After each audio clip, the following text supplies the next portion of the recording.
हैं। आज के जो इस प्रसंग के प्रस्तुति करता हैं हमारे डीपी राघवेद्र, सब लोग जानते हैं, कई बार हम लोग के यहाँ आ चुके हैं। आज भी, कल भी मैंने उनसे अनुरोध किया, उन्होंने समय देने के लिए तुरंत सहर्ष राजी हो गए इस कार्य के लिए। मैं उनके लिए, इसके लिए उनका आभार जताता हूँ और मिथिला की उस पावन धरती पर मैं उनका हार्दिक अभिनंदन करता हूँ। आए दादा, अपना इस चर्चा करके हम लोग को उद्बुद्ध करने का चेष्टा करेंगे। जय गुरु। जय गुरु। आवाज पहुंच रहा है सबके पास? खूब सुंदर आवाज है तो। परम दयाल परम प्रेममय श्री ठाकुर जी के चरणों में मेरा भक्तिपूर्ण प्रणाम। परमाराध्या जगत जननी श्री वर्मा के चरणों में भक्तिपूर्ण प्रणाम। परम पूज्य पाद श्री वर्धा के चरणों में मेरा भक्तिपूर्ण प्रणाम। परम पूज्य पाद श्री आचार्य देव के चरणों में मेरा भक्तिपूर्ण प्रणाम। समस्त ठाकुर परिवार के चरणों में भक्तिपूर्ण प्रणाम। आज इस ऑनलाइन सत्संग में उपस्थित प्रत्येक दादा माँ को मेरा आनंदित जय गुरु। बहुत पता नहीं क्यों एक आनंद का अनुभव होता है, विशेष आनंद का अनुभव होता है। आनंद तो अनुभव जिंदगी भर में कुछ न कुछ होता ही रहता है, मगर किसी किसी जगह पर विशेष आनंद का अनुभव होता है और वो निर्भर करता है वहाँ के विशेष व्यक्तियों के साथ व्यवहार के कारण। ये एक व्यवहार ऐसा चीज है जो हम लोगों को नजदीक नजदीक ले आता है और दूर भी ले जाता है। और इसीलिए ठाकुर जी ने हम लोगों को जो है एक सूत्र में बांध कर, उनके साथ युक्त होकर एक सूत्र में बांधने का जो ठाकुर जी की इच्छा, जिसकी वजह से हम लोग इतना सुंदर है, इतना सामर्थ्यवान है, हमारा परिवार कितना विशाल है।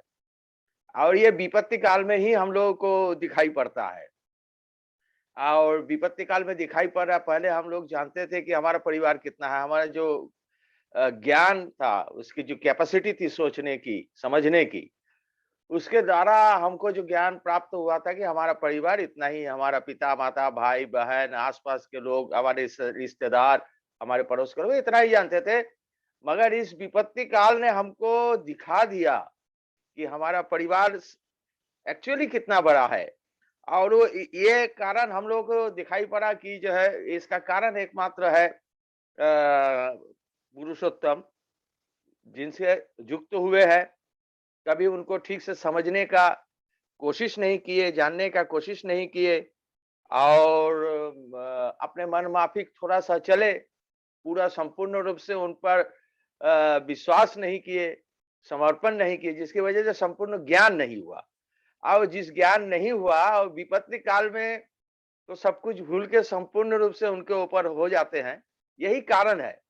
विपत्ति काल में मनुष्य जो है भगवान से ज्यादा अटैचमेंट इसलिए हो जाता है, जब बीमार पड़ते हैं तभी तो डॉक्टर के पास पहुंचते हैं, और नहीं तो है चल रहा है, बोल दिया नियम ये करना चाहिए नहीं करना चाहिए, 2 दिन किए 10 दिन नहीं किए, मगर जब बीमार पड़ गए, एकदम कोई रास्ता नहीं था, तब दौड़ के डॉक्टर के पास जाते हैं। इसी तरीके से हमारा जीवन काल भी है। और ये हम जन्म से ही हम लोग जानते हैं, जान गए हैं कि अगर दुनिया में कोई शक्तिमान है, सर्वशक्तिमान है, जो हमको विपत्ति काल से रक्षा कर सकता है, और उनको हम, उनका नाम जान गए हैं कि वो है भगवान। यही तो, और ये सब लोग जानते हैं कि भगवान ही एकमात्र सर्वशक्तिमान है। और इसीलिए हम लोग विशेष करके विपत्ति काल में उनके पास पहुंचने का कोशिश करते हैं, ताकि उनका आशीर्वाद मिले, उनकी कृपा मिले। ये मकसद रख के जो है हम उनके पास पहुंचते हैं और उनको आशीर्वाद ग्रहण करना चाहते हैं। और उसका उनका नाम जानते हैं भगवान। कोई उन्हें जो है अल्लाह कहता है, कोई खुदा कहते हैं, कोई पैगंबर कहते हैं, कोई प्रोफेट कहते हैं, कोई ईश्वर कहते हैं, विभिन्न नाम से उनको जो है पुकारते हैं। तो वो जो भगवान है, ये ज्ञान तो हो गया कि भगवान में ही सर्वशक्तिमान है, इसके अलावा और कोई नहीं है, किसी दूसरे को हम लोग माने नहीं। और उनको 33 करोड़ बना के रखे हैं। और 33 करोड़ देवता और उनको 33 करोड़ बना के रखे हैं। ये अलग बात है कि 33 देवता का नाम भक्तों से पूछने से भी मालूम नहीं, बोल नहीं पाएगा। 33 देवता का ही नहीं नाम नहीं मालूम है और उनको 33 करोड़ बना के रखे हैं, तो जीवन में जानेंगे कैसे, उसको पहुंचेंगे, उनके पास कैसे पहुंचेंगे, या जो भी हो। ठाकुर जी आलोचना प्रसंग में एक बार किसी भक्त के साथ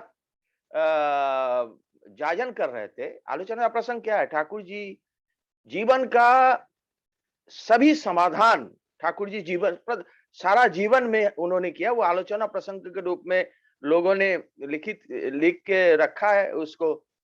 वो आलोचना प्रसंग में ठाकुर जी कहते हैं, इस विश्व ब्रह्मांड में 33 करोड़ मनुष्य देवता स्वरूप हो जाए, वही 33 करोड़ भगवान दिखाई पड़ेगा, वही लोगों को दिखाई पड़ेगा। और यही उद्देश्य हमको लगता है पुरुषोत्तम का है कि 33 करोड़ लोग जो दुनिया में उनकी सृष्टि है, वो हर लोग भगवान बन जाए और उनके अंदर भगवत का गुण जागृत हो जाए। और यही एकमात्र ना, तो 33 करोड़ देवता को खोजते रहेंगे, कभी यहाँ जाएंगे, कभी वहां जाएंगे, यहाँ जाएंगे, समाधान नहीं मिलेगा तो वहां चले जाएंगे और जिंदगी भर घूमते रहेंगे, यहाँ वहां करके घूमते रहेंगे। 33 करोड़ के पास पहुंच भी नहीं पाएंगे और घूमते घूमते सारा जीवन जो है घूमने में ही बीत जाएगा, उनको जानने में ही बीत जाएगा। और जीवन में क्लांति आ जाएगी, क्लांति आ जाएगी तो अवसाद आएगा, अवसाद आएगा तो हम डिप्रेशन में चले जाएंगे, हमारा कॉन्फिडेंस लेवल डाउन हो जाएगा। जब ये सारी चीजें हो जाएगी तो हम जो भगवान के प्रति जो है हम आस्था हमारा कम हो जाएगा, जिसकी वजह से हम संपूर्ण रूप से उनसे अटैचमेंट नहीं हो पाएंगे। और वो भगवान को हम लोग एक नॉन लिविंग आइडियल बना के रखे हैं और वो नॉन लिविंग आइडियल बनाने से उनको लिविंग आइडियल रूप में एक्सेप्ट नहीं करना चाहते हैं। ये मनुष्य का साधारण ज्ञान के हिसाब से, दृष्टि के हिसाब से उनको लिविंग बना के नहीं रखना चाहते हैं, जिसकी वजह से उनकी दया हमको प्राप्त नहीं हो रहा है।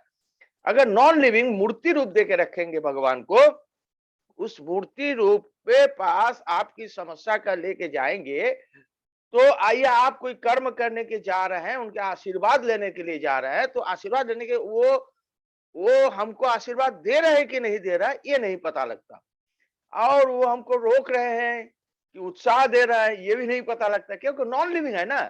किसी मूर्ति से हम जो है हम बातें नहीं सुन सकते, मगर उस लेवल का भी हमारा अगर स्टेज पहुंच गया, सुनने की क्षमता बन गई, तो मूर्ति में भी भगवान जागृत होकर दर्शन करते हैं। आप भगवान रामकृष्ण देव की सारा जीवन कहानी आप लोगों ने सुना है, वो उस लेवल में आपका जीवन चर्चा होनी चाहिए।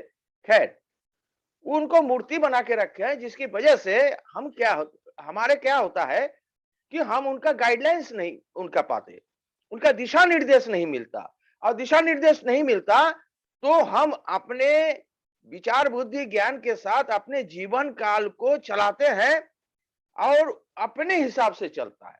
जब अपने हिसाब से चलता है तो हमारा ज्ञान कम होने के कारण, हमको दिशा निर्देश न मिलने के कारण कभी कभी हम गलत रास्ते पर चलते हैं। जब गलत रास्ते पर चलते हैं तो विपत्ति आती है और विपत्ति काल का सामना करते हैं। हम लोग सब बचपन से ही सुने हैं ये कलियुग चल रहा है, ये कलियुग चल रहा है। कलियुग है क्या? किसी ने कलियुग देखा है और यह जाना है कि कलियुग है क्या? मगर इतना धारणा था कलियुग एक ऐसा युग है जहां पर हर घर में पाप होगा, क्योंकि हम लोग पाप और पुण्य को बहुत अच्छी तरीके से समझ गए हैं। भगवान को जानने के साथ साथ पाप और पुण्य को हम लोग सबसे पहला स्टेप में जान गए हैं। क्या करने से पाप होगा, क्या करने से पुण्य होगा, और इसीलिए वो जो भगवान को हम नॉन लिविंग बना के रखे हैं, उनका दिशा निर्देश नहीं पा रहे हैं, तो हम जो है अपने मन से चलते हैं। कभी गलती होता है तो हम अपने हिसाब से डिफाइन करते हैं कि ये करने से तो पाप हो रहा है, ये करने से तो पुण्य हो रहा है, क्योंकि उनको नॉन लिविंग बनाने से हमको हमारे मन में एक भय का कैरेक्टर डेवलप कर रहा है। एक भय डेवलप कर रहा है, जिसकी वजह से, क्योंकि उनका डायरेक्शन नहीं पा रहा है, वो उनको बोले नहीं नहीं नहीं ठीक है, ऐसा ही है, वो सही है, करो, ऐसा कुछ डायरेक्शन दे नहीं रहे, जिसके मन में हमारे अंदर एक भय का डेवलपमेंट हो रहा है।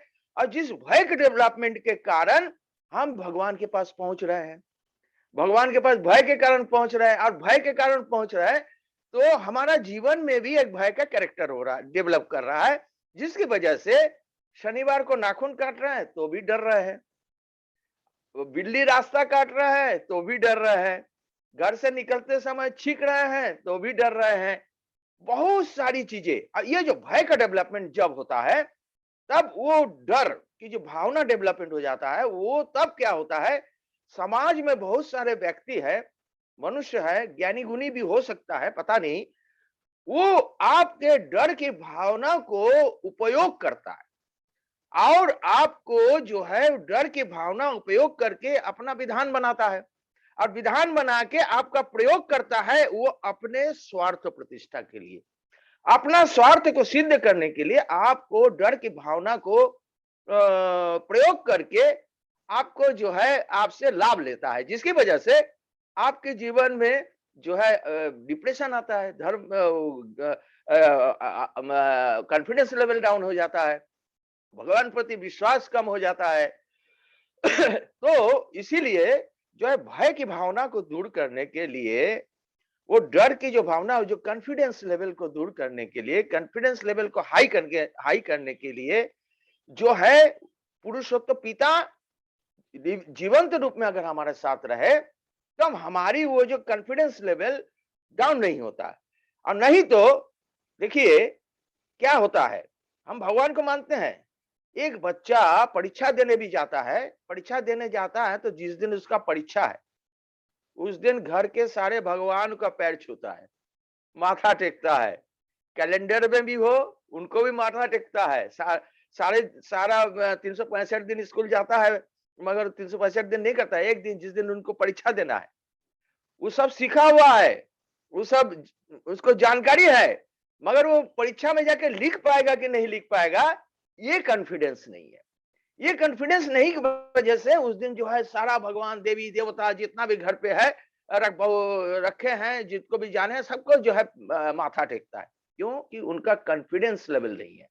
वो कॉन्फिडेंस लेवल को अप करने के लिए, वो कॉन्फिडेंस लेवल इसलिए नहीं है, हमारे जीवन में भय का एक डेवलपमेंट है, डर का डेवलपमेंट, जिसका प्रयोग जैसे जैसे पंडित जी अगर जीवन में मिल गए, आप उसको उनको पतरा दिखा दिए, एक पतरा देख के 17 तो खतरा बता देंगे, वो खतरा से आप डर जाएंगे, जब खतरा से डर जाएंगे तब उसके निदान की बात करेंगे, जब निदान की बात करेंगे तब आप उसके लिए निदान करेंगे, अपना जीवन काल का जो चलन है उससे आप दूर हो जाएंगे। उससे दूर होने से आप उन डर का भावना जितना था उससे और बढ़ गया।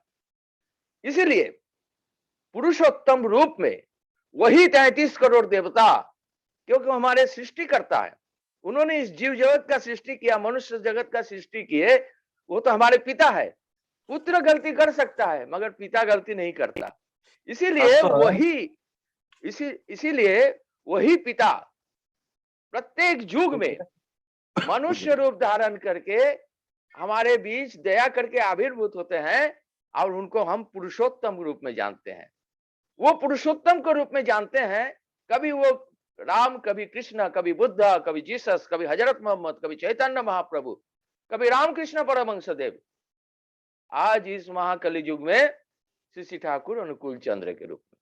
ये कलियुग क्या है, ये अब दिखाई पड़ रहा है विपत्ति काल में, कलियुग क्या है।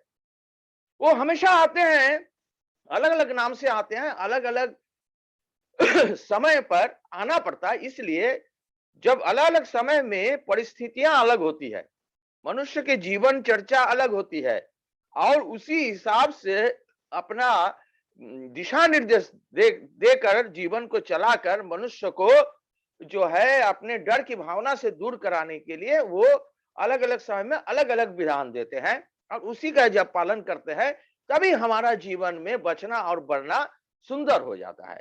जो हमारे जीवन की जो उद्देश्य है उसको हम प्राप्ति करते हैं। वो जब भी आते हैं, चाहे वो कृष्ण हो, चाहे राम हो, चाहे बुद्ध हो, चाहे जीसस हो, अलग अलग नाम से बात एक ही करते हैं।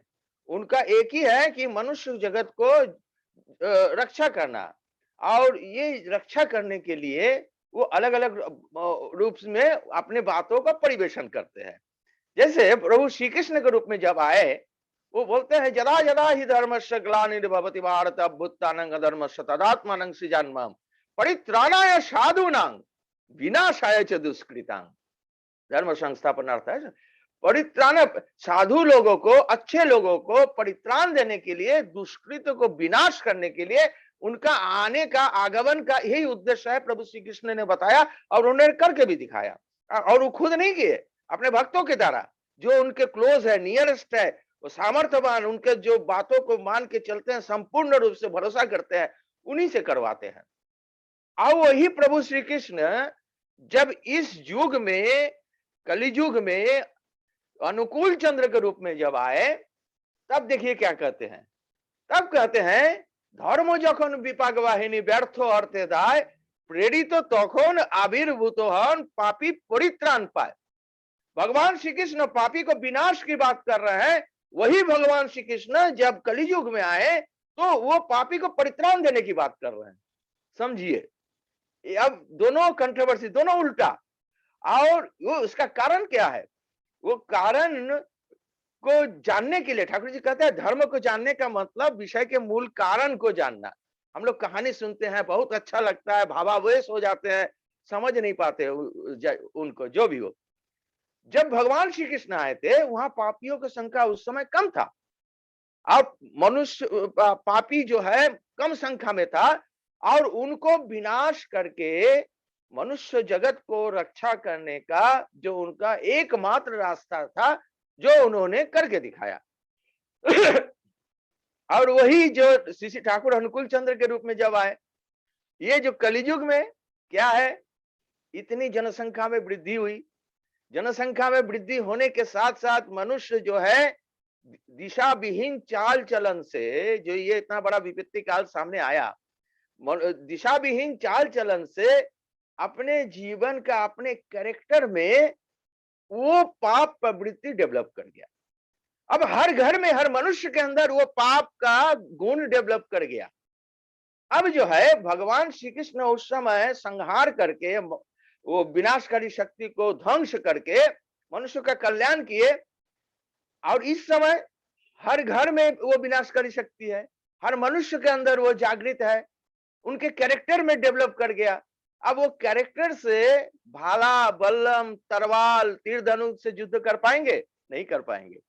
इसीलिए उन्होंने पापी को परित्राण देने का बात किया कि पापी को परित्राण देकर उनको दस्यु रत्नाकर से वाल्मीकि में परिवर्तित कर, प्रत्येक मनुष्य के अंदर ईश्वरत्व जागृत कर, ये 33 करोड़ देवता इस धराधाम में दिखाई पड़े, यही उनका उद्देश्य। इसीलिए उनको युग पुरुषोत्तम कहते हैं। और युग पुरुषोत्तम जो आते हैं, उन्हीं के सानिध्य में जाने से ही हमको सही ज्ञान, सही दिशा मालूम होता है। कक्षा 5 में पहुंच गए और कक्षा 2 में पहुंच गए, कक्षा 2 में ही पहुंच गए तो कक्षा 1 के टीचर के पास उनको भूल नहीं पाए, उन्हीं के पास जाने लगे। कक्षा 2 के टीचर का वो जाना नहीं चाहते हैं, क्योंकि वही हमारे जीवन का शिक्षक है, वही हमारे गुरु है। तो कक्षा 2 पास कर पाएंगे? नहीं कर पाएंगे। तो कक्षा 2 में जब पहुंच गए तो कक्षा 2 के टीचर, वही टीचर कक्षा 2 में अलग रूप में हमारे पास है, और उन्हीं को फॉलो करना ही जीवन के मकसद का प्राप्ति करना एकमात्र रास्ता है। और देखिए कितने सुंदरता से वो एक ही बात को परिवेशित करते हैं। ठाकुर भगवान श्री कृष्ण कहते हैं सर्वधर्मान परित्यज्य माम एकं शरणं व्रज। देखिए कितना कॉन्फिडेंस लेवल हाई है।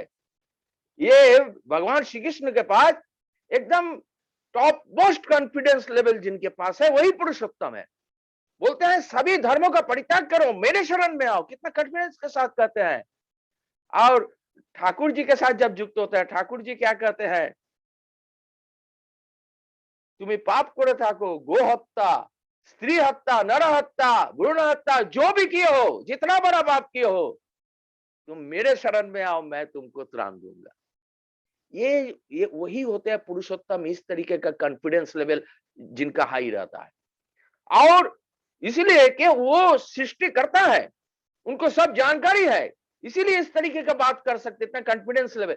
और वही कॉन्फिडेंस को डेवलप करने के लिए हर मनुष्य के अंदर जो कॉन्फिडेंस लेवल डाउन होगा, आज ही कोरोना काल में, कोरोना के रूप में इतना लोगों विपत्ति सामने आया, मगर पूरे सत्संग जगत में देखिए सबके लिए कोरोना, पूरे सत्संग विश्व भर में उनकी करुणा का वर्षा हो रहा है। वो उनकी करुणा कितना आनंद कर रहा है, कितना आनंद का उस समय का उपभोग कर रहा है। केवल अपने आनंद नहीं ले रहा है, पूरे दुनिया के लोगों को आनंद देने का, आनंद प्राप्त करने का वो रास्ता बता रहे हैं। यही होता है पुरुषोत्तम का युक्त होने से हमारा जो प्राप्ति, वो पुरुषोत्तम जब भी आते हैं हमारा जो है वो कॉन्फिडेंस लेवल को हाई करते हैं। वो इनका एक ही मात्र कारण है, क्योंकि हमारा जो अपना जो ज्ञान उन्होंने दिया, उनकी दृष्टिकोण से जो हमको ज्ञान प्राप्त हुआ, उस ज्ञान से जो है हमको पूरा संपूर्ण सच्चाई को नहीं मालूम होता है। इसीलिए हमारे अंदर की जो कॉन्फिडेंस लेवल डाउन होने की वजह से हम जो डिप्रेशन में चले जाते हैं, डिप्रेशन चले हुए रास्ता खोजते रहते हैं, भटकते हैं, किसी को मानते नहीं, हमारे अंदर जो है विश्वास करने की क्षमता नील हो जाता है। और उसी कॉन्फिडेंस लेवल को अप करने के लिए, अपलिफ्ट करने के लिए, डिप्रेशन से ऊपर लाने के लिए पुरुषोत्तम हर युग में आते हैं और वही करते हैं वो। अब देखिए अर्जुन इतना बड़ा धनुर्धर, इतनी शक्तिशाली, उनके जैसा धनुर्धर कोई है नहीं। वो भी जब जीवन युद्ध में आया, युद्ध क्षेत्र में आया, वो भी धनुष्मान को जो है रख दिए, रख के बोले हम ये युद्ध नहीं कर पाएंगे। और ये युद्ध इसलिए नहीं कर पाएंगे, हम अपने परिवार के लोगों को हत्या, हमको बता रहे हैं कि अपने परिवार को लोगों को हत्या करने के लिए, अपने परिवार के लोगों को हत्या करके हम इतना बड़ा पाप नहीं कर पाएंगे। वो भी डिप्रेशन में आ गया, उनको भी कॉन्फिडेंस लेवल डाउन हो गया। तब प्रभु श्री कृष्ण उस युग के पुरुषोत्तम उनको दीक्षा प्रदान करके गीता का उपदेश दिए, और गीता का उपदेश देने से उनके ज्ञान के मार्ग को खोल दिए, अपने अंदर जो छुपे हुए कॉन्फिडेंस लेवल को जागृत कर दिए।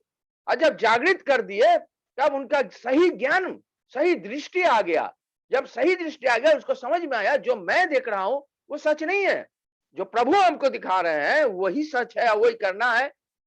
तो इसीलिए उन्होंने फिर से युद्ध किया, और युद्ध करने के साथ साथ उन्होंने जय लाभ किया, आपको सब पता है।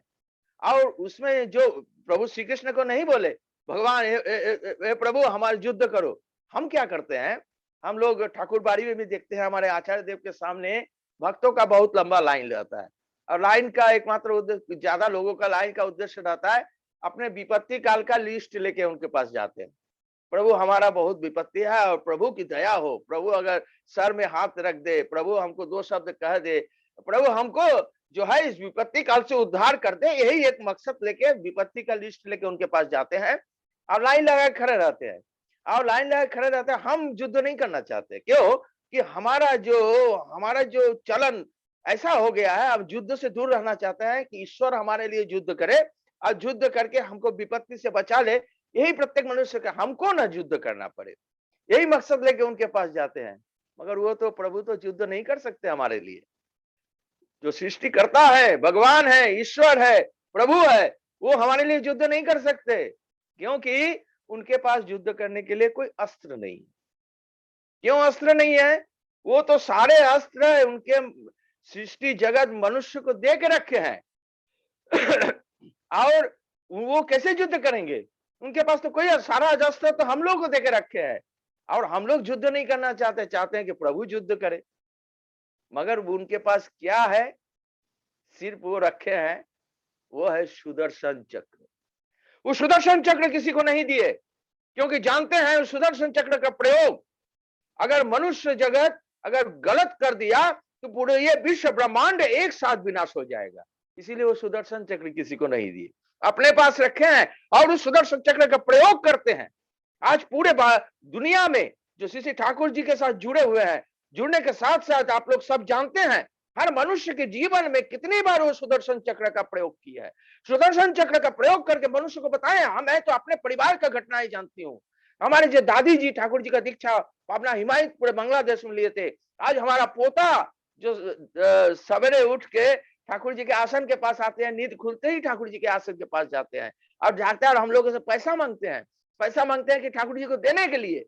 और उनका दीक्षा का समय उम्र नहीं हुआ, ठाकुर जी के हिसाब से 12 साल में दीक्षा होना चाहिए, दीक्षा का उम्र नहीं हुआ, मगर सवेरे आठ के ठाकुर जी के आसन में जाकर पैसा मांगकर उनको देना चाहते हैं।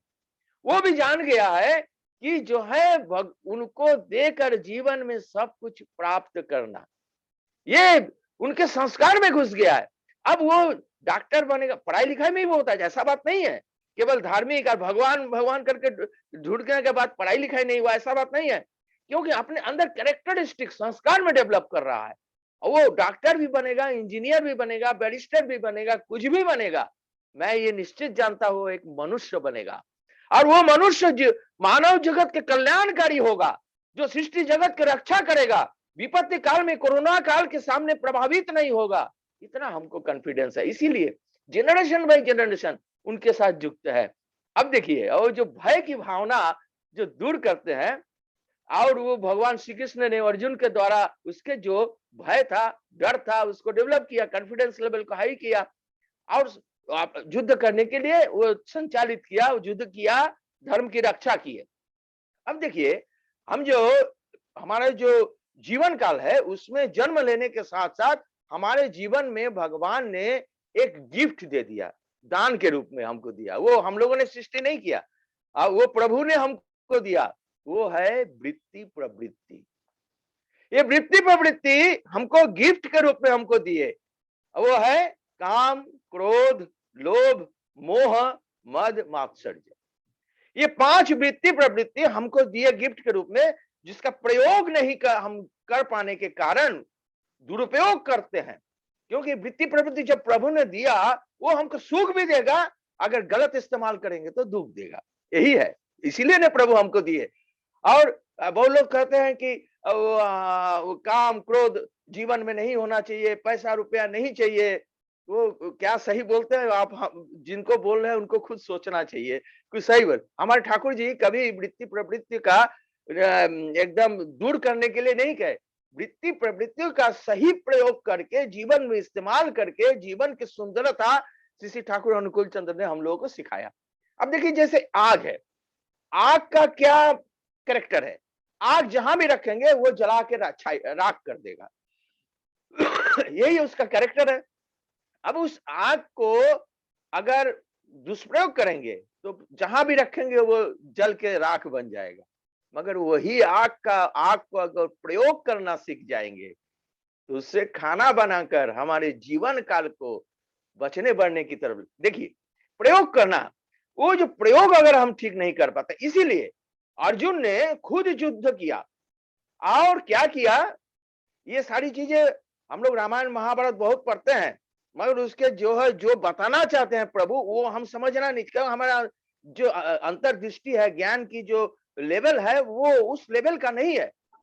और जो है उन्होंने भगवान श्री कृष्ण को युद्ध करने के लिए कहा, और भगवान श्री कृष्ण को उस युद्ध के रथ का सारथी बना दिए। हमारे जीवन का जो सारथी उस युग के पुरुषोत्तम है, और वो जब सारथी रूप में बने, तब वो जो जिस रथ में चल के वो युद्ध किए, उस रथ में 6 घोड़ा आप देखते हैं। ये घोड़ा क्या है? जिसका लगाम प्रभु श्री कृष्ण के हाथ में है, वही है वृत्ति प्रवृत्ति, काम क्रोध लोभ मोह मद मात्सर्य। जब वृत्ति प्रवृत्ति को अनियंत्रित होके अपने हिसाब से जब हम नियंत्रण करना चाहते हैं, तो उनके नियंत्रण में हमारा जीवन चला जाता है। वो काम क्रोध लोभ मोह मद मात्सर्य के नियंत्रण में अधीन में चल जाते हैं, तब हमारे जीवन में विपत्ति काल और अवसाद आता है। जब उनको पुरुषोत्तम के रूप में, जीवन रूपी सारथी के रूप में उनको मनोनीत कर लेते हैं, प्राप्त कर लेते हैं, जब उनके हाथ में लगाम चला जाता है, तब देखिए उनके हाथ में लगाम चले जाने से वही वृत्ति प्रवृत्ति को जैसे वो प्रयोग करना चाहते, वैसे दाहिने बाएं ऊपर नीचे धीरे चलो रुक जाओ, जैसा वो बोल रहे हैं वैसा वो कर रहा है, और वो जीवन रूपी युद्ध का जीत हासिल कर। यही वृत्ति प्रवृत्ति का प्रयोग करने के लिए उस युग के जो पुरुषोत्तम है उनके सानिध्य में जाना पड़ेगा, और उस युग के पुरुषोत्तम उस युग के हिसाब से हमको निदान देते हैं। ठाकुर जी आके, बहुत लोग जानते हैं, बहुत लोग आप देखे होंगे कि वो समझते हैं कि अगर ईश्वर प्राप्ति एकमात्र मकसद है, ईश्वर ही सब कुछ हमको समाधान दे सकते हैं, इसीलिए अपना परिवार समाज को छोड़कर, अपना ऐश्वर्य को छोड़कर वो पहाड़ पर्वत जंगल में एकांत में साधना करने के लिए चले जाते हैं। और साधना करके वो बहुत सारे सिद्धि प्राप्त करते हैं, क्या करते हैं नहीं मालूम। मगर वो भगवान का दर्शन हो सकता है प्राप्त करते हैं कि नहीं नहीं मालूम, मगर वो छोड़ के चले जाते हैं। अब बोलते हैं कि ये संसार ज्वालामय है, ये संसार में रहने से ये पैसा रुपया अपना जो समाज है इनके बीच में बंधन में युक्त रहने से हम भगवान के साथ युक्त, भगवान को तो जान ही नहीं पाए। भगवान क्या है वो जान ही नहीं पाए। भगवान जानने के लिए सबसे पहले तो हमको अपने आप को जानना पड़ेगा। हम क्या है, मैं क्या हूं, मेरा उद्देश्य क्या है, प्रभु ने हमको सृष्टि क्यों किया, अपने आप को जानना पड़ेगा, तब हम भगवान को जानेंगे। अपने आप को तो जाने ही नहीं, अब भगवान को जानने के लिए निकल पड़े हैं। अब देखिए वो परिवार को छोड़कर चले गए। बहुत लोग समझते हैं अरे ये तो बहुत महान व्यक्ति है, अपना परिवार छोड़ दिया, अपना सुख ऐश्वर्य छोड़ दिया, पैसा रुपया बंगला गाड़ी सब कुछ छोड़ दिया, अब भगवान को रास्ते पे चला, ये बहुत महान व्यक्ति है। बहुत लोग उनके सानिध्य में जाने का कोशिश करते हैं। मगर ठाकुर जी क्या कहते हैं देखिए इस युग में आके, ठाकुर जी कहते हैं coordination between the spiritualism and materialistic life. अगर आध्यात्मिक साधना के साथ अगर पारिवारिक जीवन संयुक्त न रहे, कोऑर्डिनेशन न रहे, सामंजस्य न रहे, ईश्वर प्राप्ति कभी नहीं हो सकता। हमारा जो जीवन का मकसद पूरा नहीं हो सकता। जीवन काल को हम लंबा चौड़ा बढ़ा नहीं सकते। वही जीवन काल में जो कुछ करना है, उसमें कितना समय आप गंवाएंगे, कितना समय उपयोग लाएंगे, ये हमारे ऊपर निर्भर करता है। और वो तभी प्राप्ति हो जब उस क्लास के टीचर के पास हम पढ़ाई करते हैं और संपूर्ण रूप से उनको फॉलो करते हैं। ठाकुर जी बोलते हैं, अब वो खुद करके दिखाए हैं। ठाकुर जी अपने जीवन काल देखिए करके दिखाए और बोल के हम लोग को एश्योरेंस देके गए हैं 10,000 साल तक किसी और पुरुषोत्तम की आने की जरूरत नहीं। कितना कॉन्फिडेंस इस कलियुग में ठाकुर जी दे रहे हैं। और जो हम लोग प्राप्त करना है आचार्य परंपरा, ठाकुर परिवार के माध्यम से आचार्य परंपरा का जो हम लोग पा रहे हैं, हमारे जीवन की प्राप्ति, हमारे जीवन की निदान, हमारे जीवन की समस्या, हमारे जीवन की उपलब्धि, हमारे जीवन का आनंद सब कुछ प्राप्त कर रहा है उसी आचार्य परंपरा। और उनको जीवंत रूप में पा रहे हैं। जब जीवंत रूप में पा रहे हैं तो उनके दिशा निर्देश को पा रहे हैं। और दिशा निर्देश जो जब पा रहे हैं, सही में जो भगवान है उनको ज्ञान हम लोगों को हो रहा है। और ठाकुर जी जो है सबसे अच्छा विधान क्या दिया देखिए, जब पुरुषोत्तम आते हैं उस युग के हिसाब से विधान देते हैं। अब इस समय मनुष्य को कहा जाए कि 1 घंटा 2 घंटा जाइए, सवेरे नहाइए, ठंडे में नहाइए, 4 डिग्री टेम्परेचर पर नहाइए, सवेरे उठ के जाइए और ये विधान पालन करिए, ये नियम लाइए, ये लाइए, कुछ नहीं। साधारण सा कितना प्रैक्टिकल, जजन जाजन इष्टवृत्ति शस्त्र निषेध सब जानते हैं, पूरे सत्संग जगत जानते हैं। जजन माने तू पहले तो हम अपने आप को जाने, मैं क्या हूं, मेरे पास क्या है, मेरे अंदर क्या है, मेरे शक्ति। पुरुषोत्तम आते हैं तो हमारे उस ज्ञान को डेवलप करता है। और ज्ञान तभी डेवलप होता है जब उनके हिसाब से चलते हैं।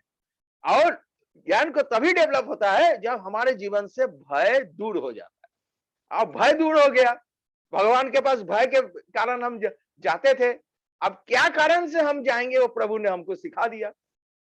या तो आप भय के कारण जाएंगे, या तो आपका उनसे प्रेम हो गया तो प्रेम के कारण जाएगा। यही ठाकुर जी हम लोगों को सिखाए।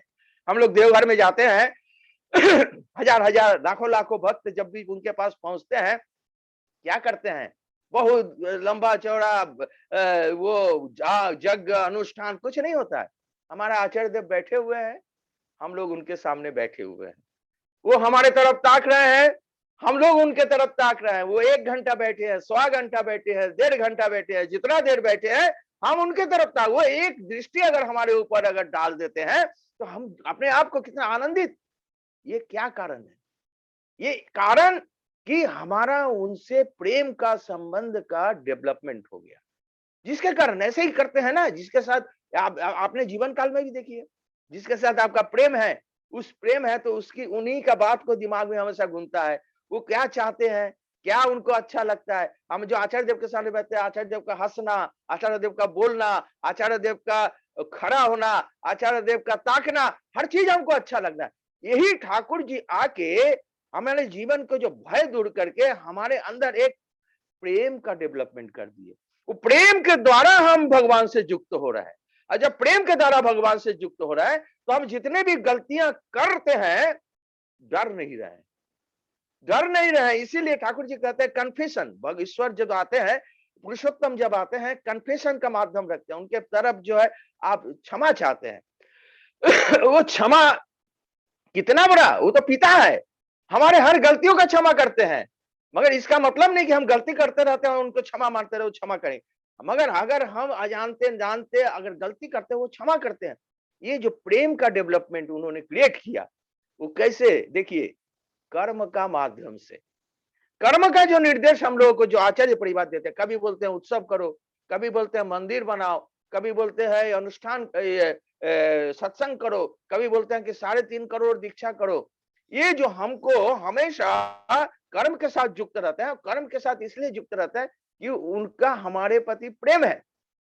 हम जो अपने घर में रहते हैं, हमारे घर में परिवार में जितना हम जानते हैं हमारा परिवार है, उस परिवार में हमारा बेटा है, भाई है, हमारे पिताजी है, हम घर से निकलते हैं तो बोला पापा ये ले आना, पिताजी बोला ये दवाई ले आना, पत्नी बोला ये ले आना। हम सारा दिन काम कर रहे हैं मगर हमारे दिमाग में वो बैठा हुआ है कि वो ले जाना, जब घर में आते हैं तो सब लेके आते। क्यों? हमारे साथ उनका प्रेम का संबंध है, इसीलिए उनके निर्देश को पालन कर रहे हैं। जब उनके निर्देश को पालन कर रहे हैं तो हमारे जो प्रेम का अट्रैक्शन क्रिएट हो रहा है। इसीलिए वही इस युग में श्री ठाकुर जी हम लोगों को प्रेम का डेवलपमेंट, मनुष्य के अंदर का डेवलपमेंट करके मनुष्य को दस्यु रत्नाकर से वाल्मीकि बनाने का जो उनकी जो इस युग की जो मेन इच्छा अपने परिवार के साथ रहकर उन्होंने डेवलप किया। इसीलिए उनको हम लोग कहते हैं परम प्रेममय। ये प्रेम का डेवलपमेंट करके हमारे जीवन में एक भरोसा डेवलपमेंट हो जाता है, एक कॉन्फिडेंस लेवल हाई हो जाता है। पुरुषोत्तम जब भी आते हैं वही कॉन्फिडेंस लेवल को हाई करते हैं। अभी हनुमान जी को देखिए, हनुमान जी प्रभु राम के साथ युक्त हुए, प्रभु राम के साथ जुड़ते हुए उनको पता नहीं था, उनको सब कुछ था, उनके अंदर सारी चीजें थी, उनके अंदर क्षमता ज्ञान, उनको मगर ज्ञान नहीं था, वो मालूम नहीं था। प्रभु से कितना प्रेम किए, देखिए इतना प्रेम किए, प्रभु को उनको निर्देश देने का भी जरूरत, प्रभु उनको पता लग गया ये जड़ी बूटी हमको चाहिए तो वो निकल पड़े। उनको पता ही नहीं कि कहाँ मिलेगा, कितना बड़ा पहाड़ है। हम लोग को एक काम मिलता है तो सोचता है अरे बाप रे बाप इतना बड़ा है, इतना करना है, इतना कैसे होगा, इस तरीके का और वो सोचा नहीं, निकल पड़े और जाए, और जाके आप उसकी सारी घटना जानते हैं। इवन उस सूर्य, उनको पता था कि सूर्य अगर उड़ जाएगा तो जो है उसका गुण नहीं होगा। तो अभी तो कहानी के अंतर्गत सूर्य को बगल में दबा लिए, बगल में दबाए क्या, उनके प्रभु के प्रति कितना प्रेम है जिसके कारण वो सूर्य देवता को भी अपने नियंत्रण में कर लिया। अपने नियंत्रण में मतलब उनके इच्छा को परिपूर्ण करने के लिए बाध्य कर दिया। देखिए भक्त दो प्रकार के होते हैं, एक भक्त होते हैं जो हमेशा जीवन काल में ईश्वर को खोजते रहते हैं, प्रभु को खोजते रहते हैं। बहुत सारे भक्त, मैक्सिमम भक्त वही होते हैं। मगर कुछ भक्त ऐसा होते हैं जिसे भगवान खोजता है। प्रभु श्री कृष्ण अर्जुन को चाहिए था उनकी जो है आगमन का उद्देश्य को पूरा करने के लिए, इसलिए हमेशा अर्जुन करते थे, अर्जुन से सारा काम करवाए। प्रभु राम को हनुमान चाहिए था, वो एक हनुमान जिनके अंदर डिप्रेशन था, कॉन्फिडेंस लेवल डाउन था, और उसको अपलिफ्ट करके वो आज पूरे विश्व में बजरंग बली के रूप में उनका पूजा होता है। उनको प्रभु चाहिए था, हनुमान उनको चाहिए था उनको उद्देश्य को पूरा करने के लिए। स्वामी विवेकानंद जीवन में कितना दुख था, कितना दर्द था, अपने परिवार में अपने पिता के मृत्यु के बाद उनको पैसा चाहिए था, रुपया चाहिए था, धन चाहिए था, ऐश्वर्य चाहिए था, नौकरी चाहिए था, और बहुत सारे धर्म धार्मिक संस्थान में बहुत मंदिर मस्जिद सब जगह घूम रहा था कि कहीं से हमको वो चीज मिल नहीं रहा था। उस युग के पुरुषोत्तम प्रभु रामकृष्ण देव के जब शरण में आया तो प्रभु उनको अंदर जो ज्ञान का द्वार को जागृत किए। वो कैसे? प्रभु से प्रेम हुआ, प्रभु से प्रेम करने से उनके अटैचमेंट में आ गया, उनका जो उनकी दीक्षा ग्रहण करके एक भाषण दिए शिकागो में, एक भाषण से वो पूरे विश्व भर में विवेकानंद के रूप में वो प्रचलित हो गए। देखिए प्रभु उस युग के पुरुषोत्तम के साथ युक्त होने से हम, वो कोई जादूगर नहीं है, जादूगर है, जादूगर मगर नहीं है, जादू की छड़ी नहीं घुमाते हैं। जादू की छड़ी के घटना याद आ गया एक बार हमारे जो जादू सम्राट है पीसी सरकार, बंगाल में सब जानते हैं, पूरे भारतवर्ष में उनका नाम है। वो ठाकुर जी के पास जानते थे, ये कौन सा व्यक्ति है, हम तो इतना जादू दिखाते हैं, लोगों को मोहित करते हैं, अट्रैक्शन करते हैं, लोगों को वो करते हैं, ये कौन सा उनको सुनने में आया ठाकुर अनुकूल चंद्र है, इतने हजारों लाखों की संख्या में व्यक्तियों को अपने अंदर आकर्षण, कौन सी उनका जादू है।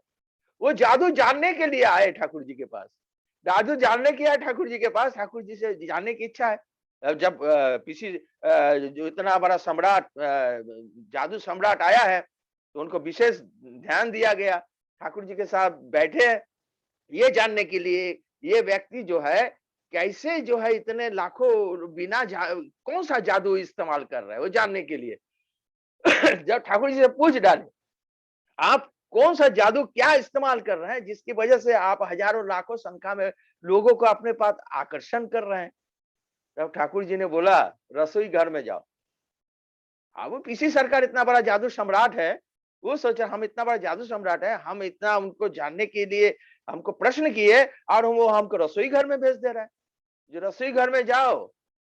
और रसोई घर में गया, जब उनकी बात सुन के रसोई घर में गया तो वहाँ बड़ा बड़ा भंडारा चलता है, अब जिसको हम लोग आनंद बाजार कहते हैं। ठाकुर जी की माँ की इच्छा के हिसाब से ठाकुर जी इस काम को एक मुख्य प्राधान्य देके रखे हैं, तो वो बड़ा बड़ा भंडारा होता है, हजारों की संख्या में बड़ा बड़ा कढ़ाई होता है। वह एक आदमी उससे चला रहा था, खिचड़ी बन रहा था और उसको चला रहा था, उसी को सामने मिल गया। सामने मिल गया तो ये पीसी सरकार सोच रहा है हम क्या पूछे, ये क्या हमको इधर उधर भ्रमित कर दिए और इधर भेज दिए, भंडारा से क्या मतलब है, उनकी जो शक्ति के बारे में हमको जानकारी लेना था, भंडारा में भेज दिए, क्या क्या मतलब है। तो भंडारा में जो उस व्यक्ति के साथ है, वो व्यक्ति ने पूछा क्या दादा क्या बात है, तो जो चला रहा था तो बोला अरे मत बताइए, हमें हमारा नाम पीसी सरकार है, पीसी सरकार सब जानता ही है। बोला हाँ अच्छा अच्छा बहुत अच्छा। तो ये ठाकुर जी से हमने ये उनसे पूछा, हमको दिग्भ्रमित कर दिया, हमको माइंड को इधर घुमा दिया और बोलता है कि भंडारा में जाके जाओ। और भंडारा में जाके जब उनको बोला क्या बोले थे आप, बोले कि उनको जो है हम जानते थे कौन सी शक्ति कौन सा जादू उनके पास है जो इतने हजारों लाख की संख्या में लोगों का आकर्षण करते हैं एक जगह बैठ के। तो वो हम जानने के लिए उनको प्रश्न किए, हमको भंडारा में भेज दिए।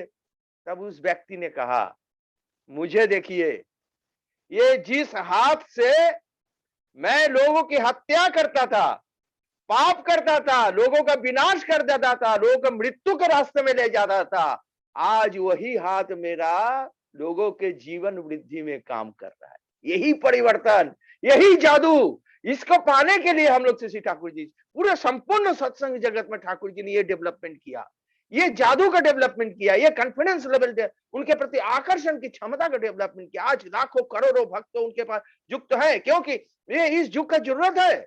हम कैरेक्टर के साथ युद्ध नहीं कर सकते, कैरेक्टर को अचानक परिवर्तन नहीं कर सकते, टैबलेट दवाई खा के उसको समाप्त नहीं कर सकते। यही एकमात्र प्रेम के माध्यम से ठाकुर जी डेवलप किया। और देखिए जजन जाजन इष्टवृत्ति, जजन जाजन इष्टवृत्ति, पहले जजन करते हैं, मैंने पहले अपने आप को जानते हैं, फिर जाजन करते हैं, फिर ठाकुर जी को समझना चाहते हैं, ठाकुर जी को समझते हैं तो लोगों में वितरण करते हैं।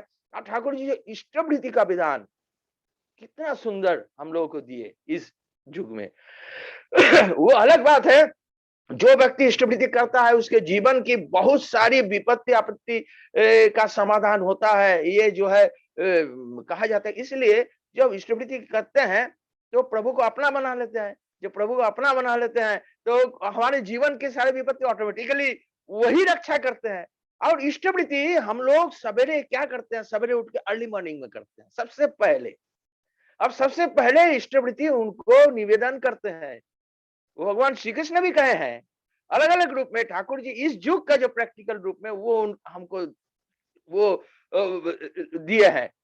और वो अपने जीवन में सारा दिन हम कर्म करते हैं, कर्म करके अर्जन करना चाहता है। वो अर्जन इसलिए करना चाहते हैं, उस अर्जन क्षमता से हमारे परिवार को सुख समृद्धि में रखे। तो हमारे परिवार जब सुख समृद्धि में रहेगा तो हम ही सुख समृद्धि, यही एकमात्र कारण है हम सवेरे से शाम तक मेहनत कर रहे हैं, चाहे नौकरी कर रहे हैं, चाहे बिजनेस कर रहे हैं, एकमात्र उस अर्जन, और उस अर्जन को बढ़ाना चाहते हैं। 2 से 4, 4 से 6, 6 से 10, वो जितना अर्जन बढ़ेगा उतना हमारा परिवार की सुख समृद्धि बढ़ेगा, यही हम जानते हैं। अब उस अर्जन में से एक अंश हमने कमाया अपने परिवार के लिए, सुख समृद्धि के लिए, और उस कमाई का एक अंश सवेरे उठ के जब प्रभु के सामने निवेदन कर रहे हैं, प्रभु दया करके ग्रहण कीजिए, आपके भोग के लिए मैं निवेदन करना चाहता हूं, हमारे जो क्षमता के अनुसार जो अर्जन किए, उसी अर्जन का एक अंश आपको जो है निवेदन करना चाहता हूं, प्रभु दया करके ग्रहण कीजिए।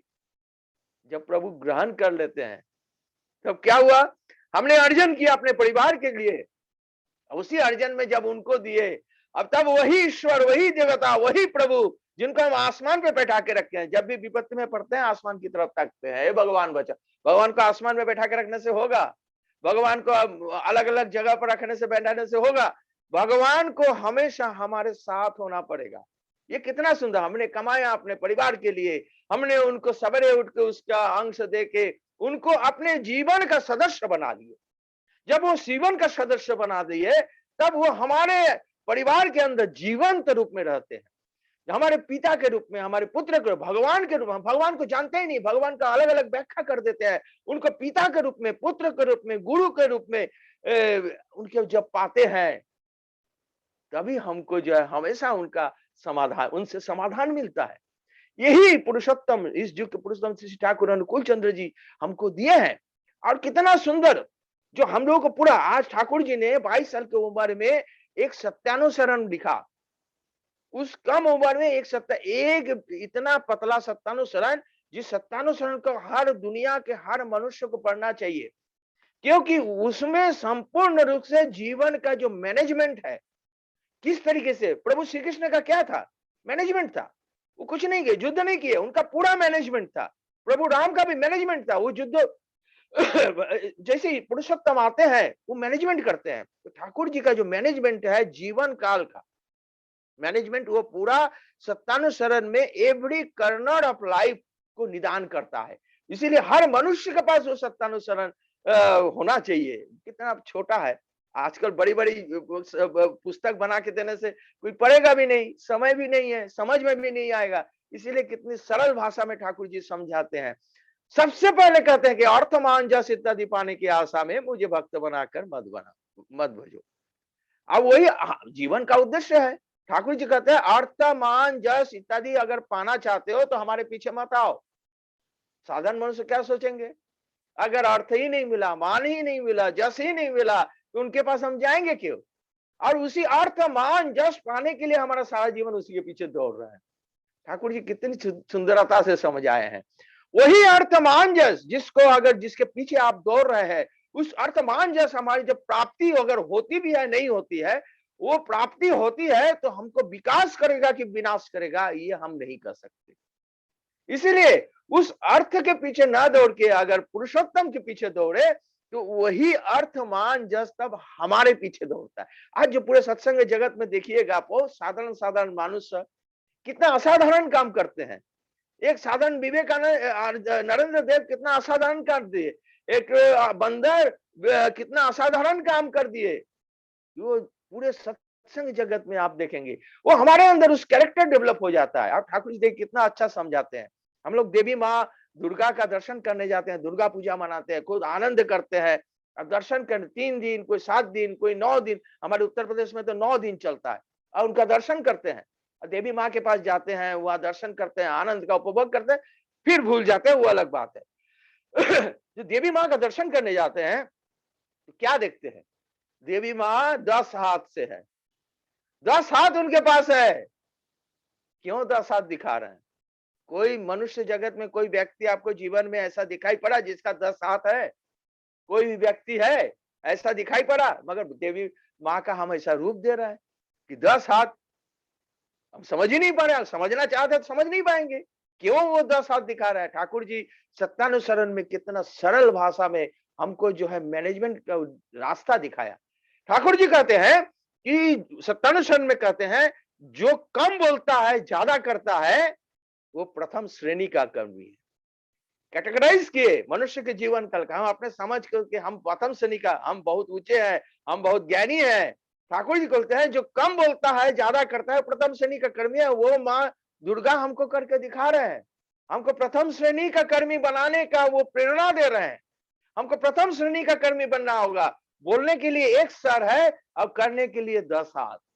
10 हाथ से हमारे जीवन युद्ध को परिचालना कर रहा है। अब वही रावण को देखिए, रावण जो विनाशकारी शक्ति कहा जाता है, यही ना, वही रावण दष्ट सर है, दष्ट सर से बातें कर रहा है, कर्म 2 हाथ से कर रहा है। ठाकुर जी वही सत्यानुशासन में अगला लाइन में बोल रहे हैं, जो ज्यादा बोलता है कम करता है वो तृतीय श्रेणी का कर्मी है। ठाकुर जी किस लेवल का, जो भगवान हम लोग पूजा करने जा रहे हैं, उस भगवान की बातों को हमको जीवन में प्रत्यक्ष रूप में हमको समझा देते हैं। कितना सुंदर सरल भाषा में, जिसको हमको समझ में आ जाए। जब सरल भाषा में समझने लगते हैं, तब हमारा जीवन जो है सुंदर हो जाता है। असल में हम भगवान को एक भाई का रूप दे के रखे हैं, जानते नहीं है भगवान क्या है। इसलिए बहुत दादा को देखा गया, दीक्षा देने जाते हैं तो बहुत लोग सुनते हैं तो सोचते हैं अरे हमको दीक्षा दे देंगे, अरे पता नहीं कौन सा बेड़ा जाल में हमको डाल देंगे, कौन सा नियम विधान बता देंगे, वो नियम विधान को पालन नहीं कर पाएंगे तो हमारे जीवन में पाप हो जाएगा तो हम विनाश हो जाएंगे। इस तरीके का भय की भावना के कारण, प्रेम नहीं है ना, इसीलिए जो है भय की भावना के कारण दीक्षा लेने में डरते हैं। बोलते हैं कि ठीक है अभी तो समय नहीं है, अभी तो आई है, अच्छा ठीक है उनको आ जाने दीजिए, वो आने दीजिए, नवरात्र आने दीजिए, वो आने दीजिए, इस तरीके का टालते रहते हैं, ताकि वो दीक्षा से डर है कि कौन सा विधान बता देंगे जो हम पालन नहीं कर पाएंगे, पालन नहीं करने पाने से हमको पाप होगा जीवन में, मनुष्य रूप में भगवान होगा, वो समझ ही नहीं पा रहा है। क्योंकि अपने पिता को घर में देखे, एक शराबी जब शराब पीता है बाहर में तो खूब चिल्लाता है, बोलता है, जोर जोर से चिल्लाता है, उनको शराब के नशे में है, उनका अंदर में नहीं है, नियंत्रण में नहीं है उनके ब्रेन सिस्टम। बाहर में कितना अपने आप को शेर समझता है, और वही जब घर के दरवाजे में आ जाता है तो भीगी बिल्ली बन जाता है। क्यों? इसलिए वो जानते हैं बाहर में जो है जीवंत आदर्श नहीं है, जो घर में है वो जीवंत आदर्श है। पिता के रूप में, पुत्र के रूप में, पत्नी के रूप में, भाई के रूप में, वो जीवंत आदर्श हमको टोकेगा, रोकेगा। वो जानता है मैं गलती कर रहा हूं, उस गलती में हमको सही दिशा में ले जाएगा। इसीलिए वहां घर के आते में, आंगन में जब आता है तो भीगी बिल्ली बन जाता है। इसलिए जीवंत, इसीलिए हमारे जीवन में जीवंत आदर्श जब आ जाएगा, तब हमारे जीवन की सारी ज्ञान, सारी प्राप्ति ऑटोमेटिकली मिल जाएगा। जब ऑटोमेटिकली मिल जाएगा तभी हम उसी दिशा में चलेंगे। नहीं तो सारा जीवन, वो जीवन काल हमारा, अगर आयु जितना काल भी है, उस आयु में केवल ढूंढने में लग जाएगा, घूमने में लग जाएगा, जानने में लग जाएगा, प्राप्ति कुछ नहीं होगी। जीवन की प्राप्ति देखिए कितना सुंदर। आज इस सत्संग जगत में तारकेश्वर रिटायर हो गए, देखिए तारकेश्वर रिटायर हो गए, फिर भी इतना बड़ा काम कर रहे हैं। ठाकुर जी का भी जीवन काल, ठाकुर जी जब बांग्लादेश में उनका जन्म हुआ, बांग्लादेश में जन्म होने के साथ उन्होंने जो है 58 साल की उम्र में वो देवघर चले आए, पूरे भक्तों के साथ देवघर चले आए 58 साल की उम्र में। यहाँ तो 58 साल, 60 साल में बोलते हैं कि सरकारी नौकरी में रिटायर हो गया, आप घर जाइए, घर में बैठे रहिए और जो है मृत्यु का इंतजार करिए। और ठाकुर जी 58 साल की उम्र में आकर कितना बड़ा साम्राज्य उन्होंने प्रतिष्ठा कर दिए मनुष्य कल्याण के लिए। 58 से कौन हो सकता है? सिर्फ उस युग का पुरुषोत्तम। आज हम प्रत्येक को उस युग के पुरुषोत्तम के साथ युक्त होकर हमारे जीवन की सारी समस्या, सारी डेवलपमेंट, सारी निदान, सारी आनंद, सारी उपभोग प्राप्त तभी कर सकते हैं जब उस युग के पुरुषोत्तम के साथ युक्त होते हैं। आज हम लोग बहुत धन्य हैं, आना तो उनके सानिध्य में पड़ेगा ही अल्टीमेटली भी, और इसीलिए उनके पास आने के बाद जो उनको प्राप्त हुआ, ये उनकी दया है, हमारे जीवन का कर्म फल है, हमारे पूर्व पुरुष का कर्म फल है, जिसकी वजह से परम दयाल श्री ठाकुर जी जो इस युग के पुरुषोत्तम है, उनको प्राप्ति हो, उनका जीवन में मिल गया। हमारा जीवन का जो असली मकसद है वो पूर्ण हुआ, और वो जनरेशन बाय जनरेशन प्राप्ति होता रहेगा। सबको जो मंगल कामना करता हूँ, सब लोग अच्छे रहे, सुखी रहे, परम दयाल श्री ठाकुर जी के साथ युक्त हो, ताकि जीवन की जो